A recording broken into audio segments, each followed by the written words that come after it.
Hello, in front of me I've got Nissan Qashqai. In this video I'll show you how to activate and manage cruise control. Cruise control in this car is mainly named ProPILOT Assist. To activate it, press the blue button on the steering wheel. Now, accelerate to desired speed. Of course, make sure that seatbelts are fastened. Then, push cancel button downwards.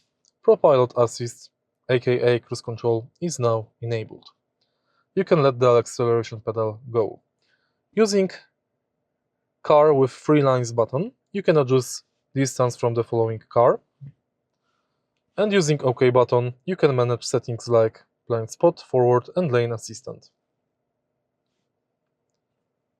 Remember that this cruise control is not autonomous. You always must keep hands on the steering wheel, and also this system is best for highway.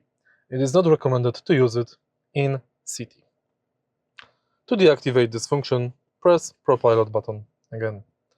If you find the video helpful, please leave like, comment and subscribe.